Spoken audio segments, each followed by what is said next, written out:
అందరికీ శుభోదయం. నా పేరు పూజిత. నేను 9వ తరగతి చదువుతున్నాను. ఈరోజు తెలుగు భాషా దినోత్సవం జరుపుకుంటున్నాం. ఎందుకు అంటే గిడుగు రామ్మూర్తి పంతులు గారి పుట్టినరోజు కారణంగా తెలుగు భాష దినోత్సవం జరుపుకుంటున్నాం. ఈయన పుట్టినరోజు నాడే ఎందుకు తెలుగు భాష దినోత్సవంగా జరుపుకుంటున్నామంటే ఎంతో మంది కవులు, నన్నయ్య ఇలాంటి ఎంతో మంది కవులు ఉండగా ఈయన పుట్టినరోజు నాడే ఎందుకు జరుపుకుంటున్నామంటే తెలుగు అనేది గ్రాంధిక భాషలో ఉండేది. గ్రాంధిక భాష అంటే 9th 10th టెక్స్ట్ బుక్స్ లో ఓపెన్ చేసినప్పుడు పద్య భాగంలో ఉన్న పద్యాలు ఎలా అయితే ఉంటాయో అలా ఉండేది అనమాట తెలుగు అనేది. ఆ గ్రాంధిక తెలుగు నేర్చుకునే వాళ్ళం.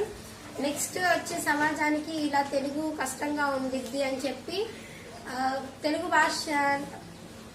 తెలుగు భాషలో ఉన్న గ్రాంధిక భాషని మన వాడుక భాషలోకి మార్చినందుకు అందుకని ఆయన పుట్టినరోజున మనం అందరం తెలుగు భాష దినోత్సవాన్ని జరుపుకుంటున్నాం.